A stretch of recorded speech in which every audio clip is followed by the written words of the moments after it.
Remember last episode? Yes, Chief Fieldy is also vented with sacred powers, so she can perform to. I'm having a problem reading the fucking words.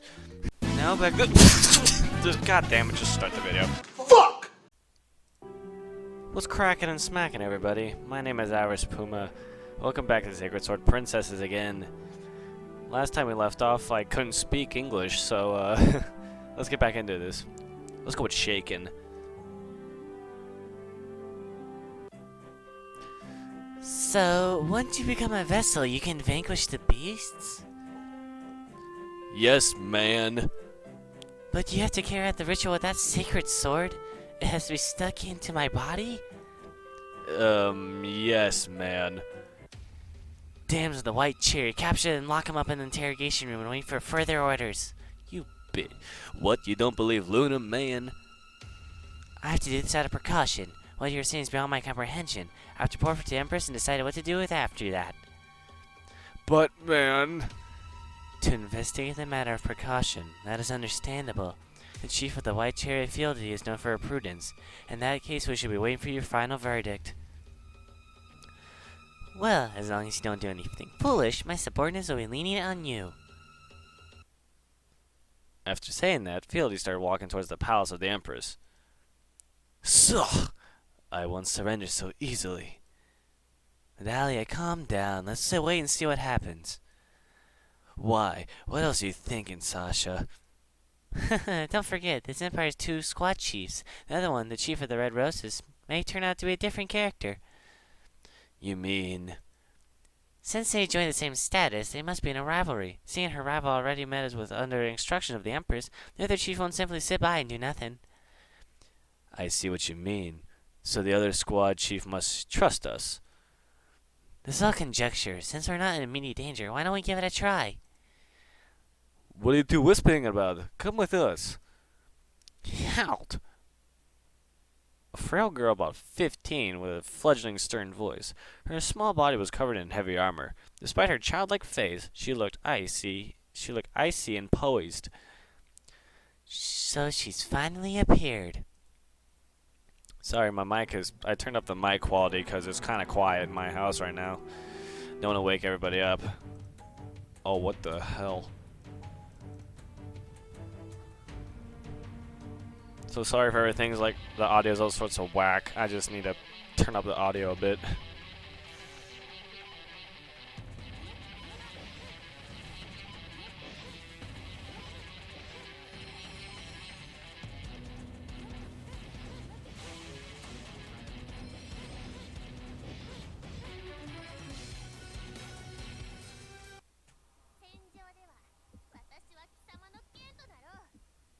Accursed swordsmaid Shaula.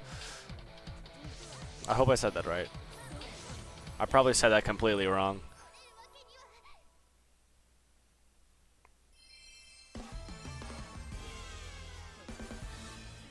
So forgive my crappy spelling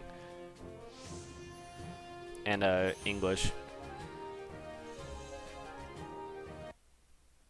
Alright, what's up next? Shaula of the Red Rose.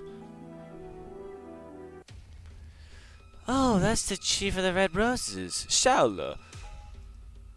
What? That's the chief of the Red Roses. She looks more like a... Good job, Luna. Sometimes you must have to shut him up before he says something foolish. I suppose these are the people the Empress ordered Fieldy and I to see. Yes, to Shaula. Where are we taking them? Our squad chief has ordered to lock them up in the interrogation room until she returns. Really? So Chief has already met them? Yes. Since Fieldy has already seen them, now it's my turn. Leave them to me, and you can all go now. What?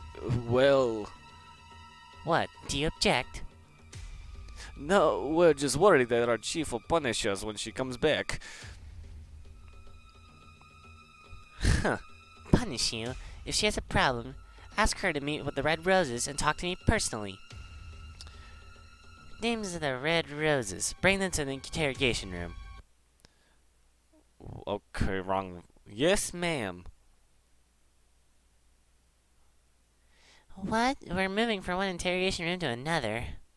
The interrogation room of the Red Roses turned out to be a rather refined chamber. Charlotte sat down in a chair and silently listened as Luna explained about the Goddess Herald, the Sacred Sword, and the Soul Harmony ritual. It seemed like the Chief of the Red Roses was a reasonable person, Avers thought to himself.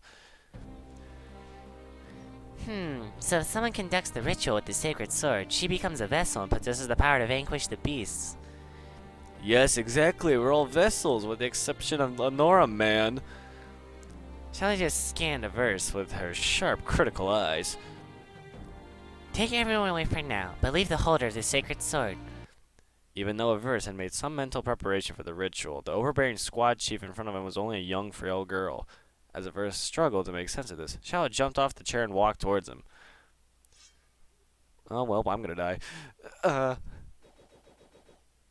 Before Avers had time to react, Charlotte quickly drew out her sword and a few quick moves cut Avers' clothes into pieces, causing him to fall to the floor. Avers stood there naked in front of Charlotte. Well, I guess I'm fucked. Literally. Frail but headstrong. As Charlotte approached me, I could feel her domineering presence despite her small body. Is that what being a squad chief meant? Charlotte squinted and looked at my flaccid nope. An inexplicable look of sympathy flashed in her eyes.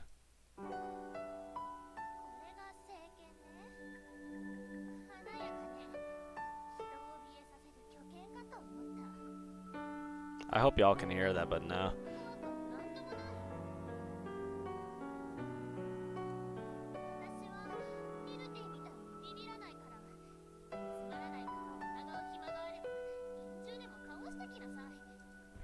Shia pushed me on the bed and sat on me without ceremony, ordering me around in a condescending tone.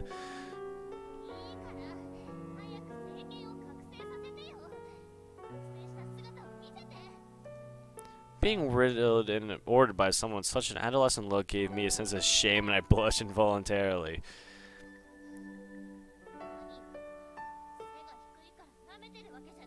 Yes, I am. I quickly shook my head. As she stared at me with suspicion, after some thought, she said,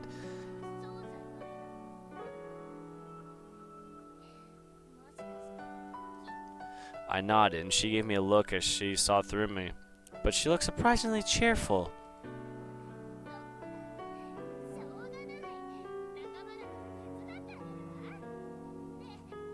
I couldn't figure out what she meant by in the same boat, but I knew she would probably give up until she conducted the ritual with me. So I told her what she needed to do. Are you a tsundere? There was some resistance in her when she said me to say it, but in her struggle she began to strip. Her frail, naked body looked like an adolescent girl's. You know what? I'm probably going to jail. Yep, I'm going to jail. Restrain no more. The person who showed up at the door was none other than the oh god, she walked in on us. The person who showed up at the door was none other than Chief of the White Cherry Fieldy. Was supposed to have gone and reported to the Empress. Seeing Avers and shouted naked, Fieldy looked bewildered, but soon managed to recover her composure. What have you two been doing? Alright, jazz time, let's go. Charlotte, who got up from Avers weirdly, looking more like a triumphant child who just won a toy. The ritual! Didn't they already tell you about that? I have been briefed, but out of precaution I want to ask permission from the Empress, and not to... You and your precaution, do you not know that inhabitants of the Empire Palace have been infiltrated by the beasts? I'm aware that people are disappearing, but some of them have taken to strange habits. But so far we haven't solid evidence that the beasts are behind this. By the time you collected your evidence, the whole population of the Empire of Athena will become beasts. I'm not going to wait for that to happen. Oh, excuse me. In principle, the ritual I just conducted should have made me a genuine vessel capable of destroying the beasts. Now I'm gonna look for someone to put. Okay. Now I'm gonna look for someone put to the test. You can keep digging for your evidence. Charlotte slowly put on her clothes and armor and assumed her usual stern look. She strode outside with majestic air, while Avers in his tattered clothes looked in complete embarrassment. As reckless as ever. She may be a master of the sword, but such an imprudence from a squad chief. Fieldy gazed on the indignantly as Shala's silhouette slowly moved away. Compared to how she stormed into the room, she now looked a lot tamer. Verse took advantage of the occasion and stole a peek at the well-balanced, alluring body of the fair squad chief. His heart was pulled in the desire to take away a mask of prudence and leave some indelightful, beastly marks on her immaculate skin. Fieldy's complaints stopped short. Her chest gently heaved, as though she were panting. Her legs were pressed together in an odd position and rubbing against each other. She suddenly turned around and looked at me. "What's the matter?" Oh, god damn it. Composed and unyielding.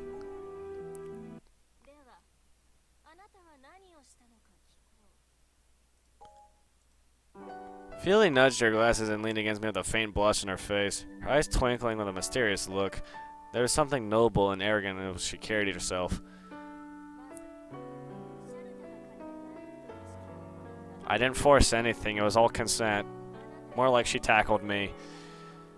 She raised these doubts without any hesitation. To be honest, Shalia is a squad chief. Who might have forced myself onto her? You should know better than anyone.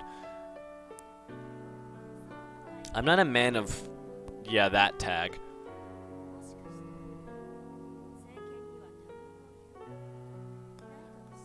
You are so cautious.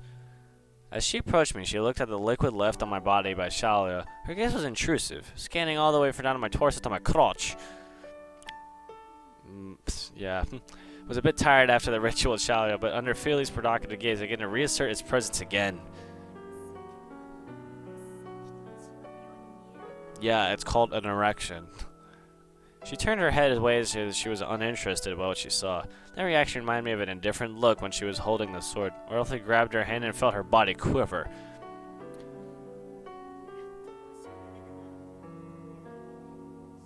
No, I did not do that. I'm being framed. She said these words, but showed no sign of wanting to struggle. It seemed all she could do was now quibble. As long as the possibility of defeating the beast remained, she would not be able to resist me. I only needed to give her a light push and she would fall on the bed. I'm not a brute. Without letting her finish the sentence, I pressed my lips against hers and began to explore her mouth with my tongue. She didn't resist or react. Her tongue occasionally touched mine, only to retreat after. Yeah, said it was me.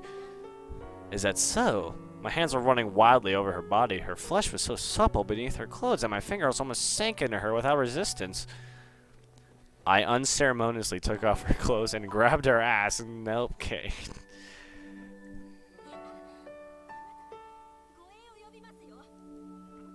Hearing her provocation, I dispensed the ceremony.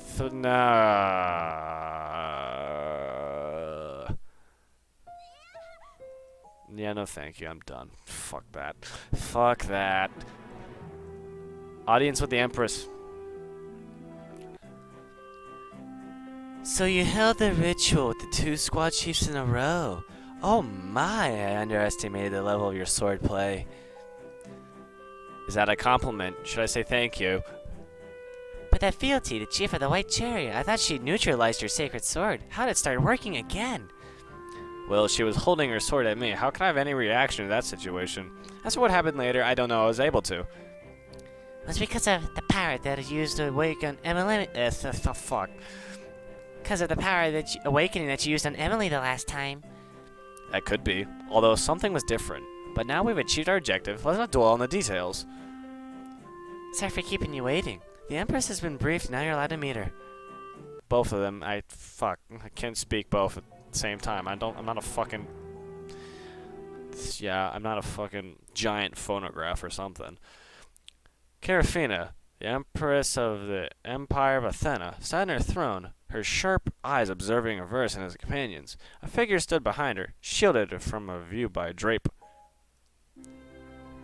Oh, hi there. So, where's the Herald of the Moon Goddess? Hi there, Empress of Athena. I'm Luna, the Herald of the Goddess, man. Just as the High Priest in the sacred books described. And so this holder of the sacred sword, that must be you? Yes, Your Highness. The 2 squad chiefs of my realm conducted the soul harmony ritual with you. Now I can verify that they've indeed become vessels and can defeat the beasts. But why is that Ultimus and Dione defected to Nyx, the night goddess? Excuse me, what the fuck, man? Ultimus and Dione? That's impossible. Didn't I already hold the ritual on the altar with them and dispel the dark force? Yes, that should have. Be quiet. Do you doubt me, the empress of this realm? No, man. Fuck. As far as I know, the Dark Power was able to woo an allegiance without a sword being raised, despite the power to defeat the beast, such as more superior than the Dark Force. Now it seems obvious to me which is the better choice in the interest of the Empire of Athena. Excuse my impertinence, your highness, but you've considered that perhaps you're being deceived. I hope this is working, because my freaking frames are dying on me. Yeah, we're good. Rig? Who are you to barge your way to my palace? Guards! Don't be offended, your highness. I'm a special envoy and I will carry the royal seat of the two empires. Special envoy? It's been a long time since I've seen one of those. Declare your name and the empires you represent. My name is Rig, and I represent the squad chief of the Empire of Dione. Other than the authorization of the Empress Dione, I also carry the order of the Empress of Ultimus, Nazriella. What? A new Empress of Ultimus? So Matilda is supposed to be the Empress of Ultimus? When did that change? Have you actually deceived me? There's so much shit on my screen.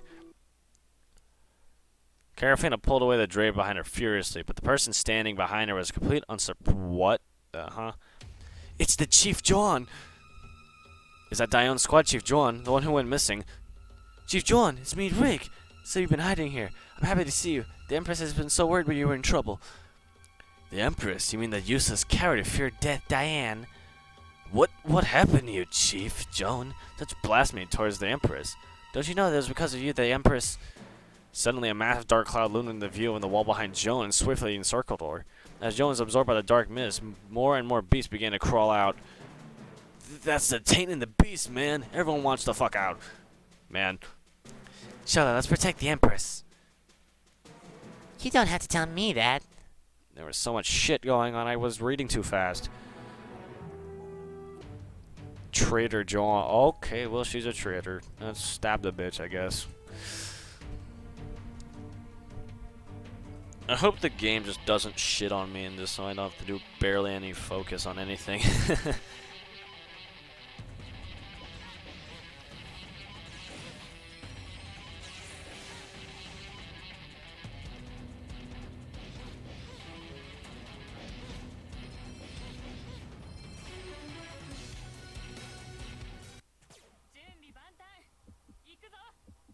Oh look, it's a bitch. My comedy's gold.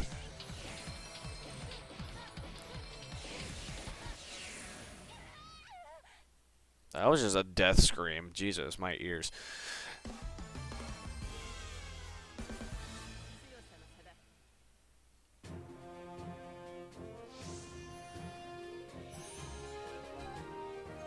Well, that was simple. Let's hope the story doesn't shit down the drain. False trust. I never thought I'd see the taint of the beasts here. These filthy creatures never disappear from the Empire. The Empress must be in shock. I'll protect you, your highness. Matilda had the nerve to deceive and attack me. The Vestals must be the power they truly are afraid of. You, the herald of the moon goddess known as Luna, how can I and the Empire gain this power? Well, as long as someone can conduct the soul harmony ritual on the altar, that would expel the beast and the dark force of the Empire, man. Luna looks absent-minded. Is she distracted by something? Maybe she's in awe of the Empress. I see. In that case, I should have the ceremony here on the altar. So the Empress will conduct the ritual personally. Is there a problem, Shaluna? Did I tell you in your report there was an indescribable joy during the ritual? Fuck. So there shouldn't be any pain. What are you too worried about? Nothing. I'm not worried, your highness. Order the servants to clear the altar. The ritual will be held tonight. As she raised her hand and passed her command, Carafina caught a glimpse of the ring on her finger. The ring of gloom given her by Matilda as a gift. She furiously took it off and threw it in the fucking garbage bin. A useless trinket. She thought I could be fooled like a child. Damn that fucking hoe. The ring rolled away while Nora was standing. She picked it up with curiosity and studied it carefully. God damn it, Eleonora. This black ring looks special. Does the Empress no longer need it? I'm not sure if I can take it. I'll keep it for safety for now. Nora carefully put the ring in her jacket pocket. God damn it, dude, we're gonna die. Okay, I don't want to do any more business encounters today. So, take care of yourself, everybody. Thank you so much for watching this episode. I'm Everest Puma. Have a good nice night.